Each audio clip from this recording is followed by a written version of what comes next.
प्रेतन। प्रेतन या यत्न, प्रेतन या यत्न किसे कहते हैं मालूम है? नहीं है।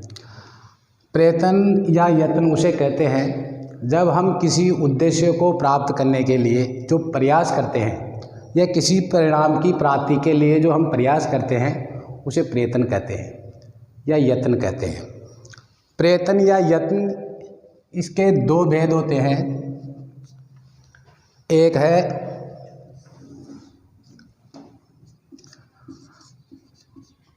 आभ्यंतर प्रयत्न, दूसरा है बाह्य प्रयत्न।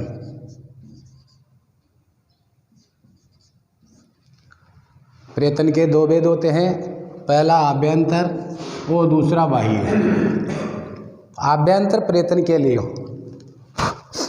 आभ्यंतर प्रयत्न के लिए अपने को माहेश्वरी सूत्र की जानकारी होना अति आवश्यक है। माहेश्वरी सूत्र आपको पहले मैंने पढ़ा दिया है, एक बार फिर से लिखता हूँ, देखिए।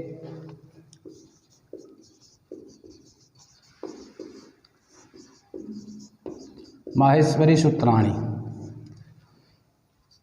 भगवान शिव ने तांडव नृत्य किया। तांडव नृत्य करने के बाद में अपने डमरू को 14 बार बजाए, 14 बार अलग अलग ध्वनियाँ निकली। उन ध्वनियों से ही हमारे स्वर और व्यंजन निकले। पहली बार बजाया तो निकली ऐ ई ऊणे, री ल क, ए ओंग, ए ओच,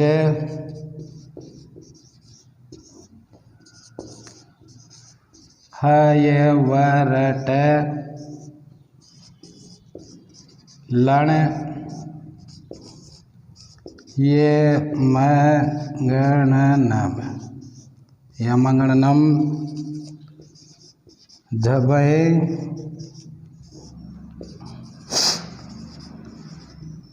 घड़दस,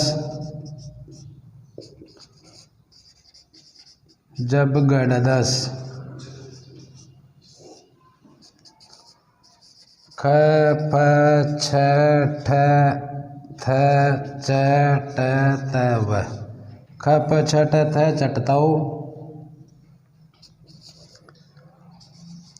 कपये स सर, और 14वां है हल। माहेश्वरी सूत्र में प्रत्येक अंतिम वर्ण हलंत होगा। अगर माहेश्वरी सूत्र को अगर अपन इसको वर्णों को लिखते समय उल्टा सीधा लिख देते हैं सूत्र को, मान लो 8वें के स्थान पर आप 11वें स्थान पर लिखते हो और 11वें को 8वें स्थान पर लिख देते हो तो सारी वर्णमाला गलत हो जाएगी। जब प्रत्याहार बनाओगे तो आपके प्रत्याहार सही नहीं हो पाएंगे। अब देखिए, आभ्यंतर प्रयत्न के 5 भेद होते हैं। आभ्यंतर प्रयत्न कितने प्रकार का होता है? 5 प्रकार का।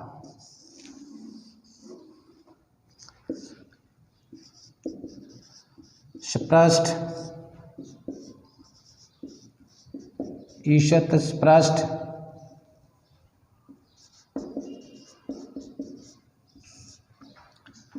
ईशत विवृत,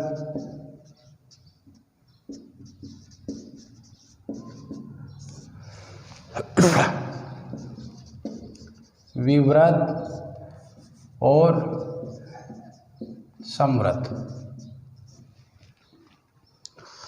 माहेश्वरी सूत्र में अपन प्रत्याहार बनाते हैं, अच का प्रत्याहार बनाते हैं।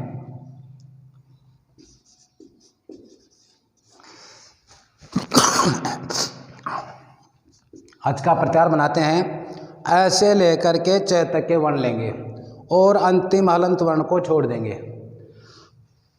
अ, ई, उ, ण हलंत है, अंतिम वर्ण छोड़ दिया।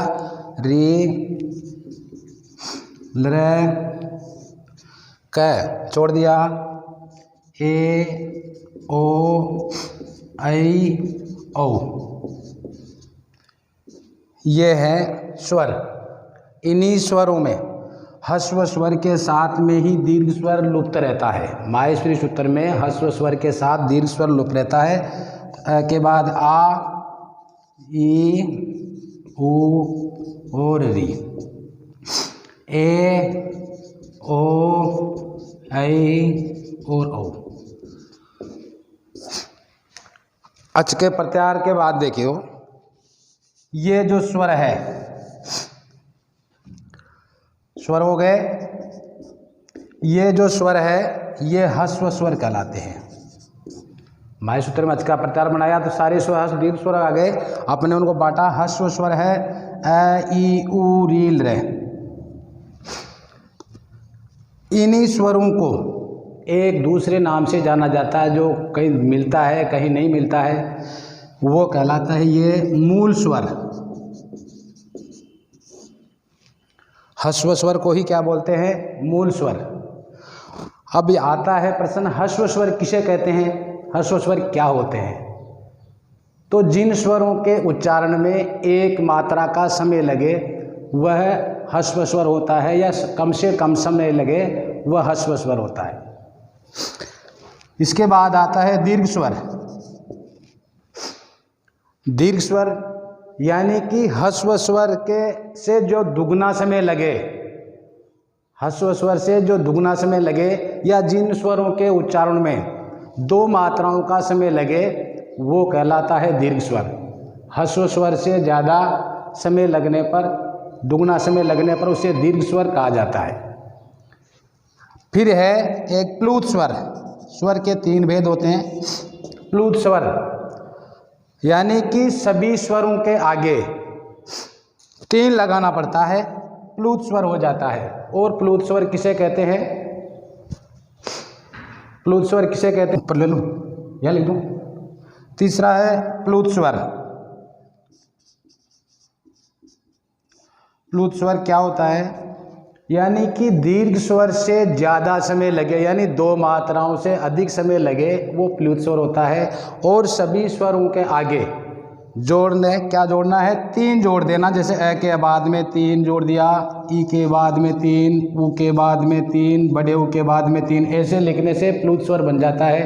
प्लुत स्वर का एक उदाहरण है ओम, और दूसरा है मुर्गे की आवाज़। ये है आपके स्वर, ह्रस्व स्वर और दीर्घ स्वर। ह्रस्व और दीर्घ स्वर को प्रयत्न में किसमें माना जाता है? विव्रत में। यानी विव्रत, ह्रस्व और दीर्घ स्वर को विव्रत कहा जाता है। आता है स्पष्ट, यानी कि इसके लिए एक संस्कृत में सूत्र है कादियो माओ शाना, यानी क से लेकर के म तक के जो वर्ण होते हैं वो स्पष्ट कहलाते हैं। इन्हीं को हिंदी में स्पर्श व्यंजन कहा जाता है। स्पर्श व्यंजन क से लेकर क, ख, ग, घ, ङ, यानी कि 5 वर्णों के समूह को क्या कहते हैं? वर्ग। तो 5 वर्ग है क, च, ट, त, प। इन पांचों में लिख देता हूँ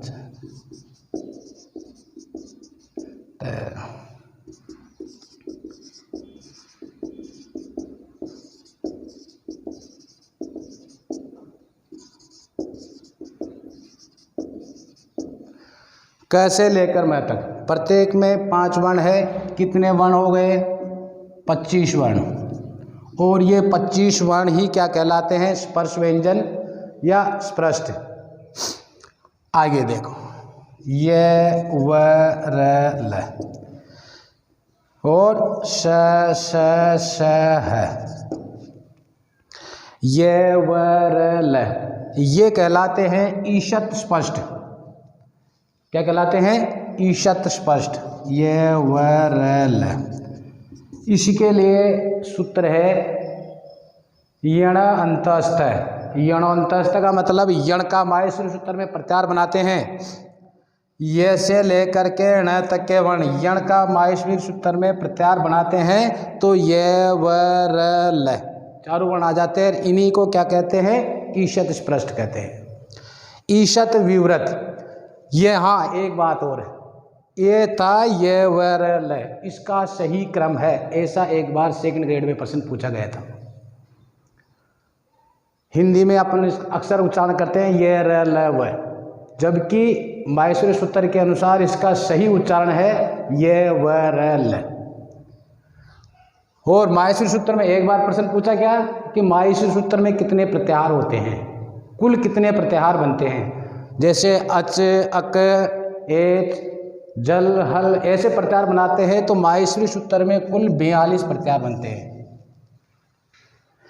अब आता अपने कहाँ चले गए, जाना तो उनमें था ईशत विवृत। ईशत विवृत के लिए एक सूत्र है शल ऊष्माणय। क्या है? शल ऊष्माणय, यानी शल का प्रत्याहार बनाते हैं माहेश्वरी सूत्र में। क्या बनाते हैं अपन? शल का प्रत्याहार बनाते हैं तो सारे उसमें व्यंजन आ जाते हैं। देखते हैं शल कहाँ पर है, ये श और ये ल। अंतिम अलंत को छोड़ेंगे क्यों, कौन से वर्ण आ जाते हैं? स, स और है। स है, ये हो गए आपके ऊष्म व्यंजन, जिनको आभ्यंतर प्रयत्न में ईशत विवृत बोलते हैं। ये है अपने अंतस्थ व्यंजन, जिनको आभ्यंतर प्रयत्न में ईशत स्पष्ट बोलते हैं। ये कैसे लेकर के म तक 25 वर्ण है, ये 25 वर्ण कहलाते हैं स्पष्ट, और हिंदी में स्पर्श व्यंजन।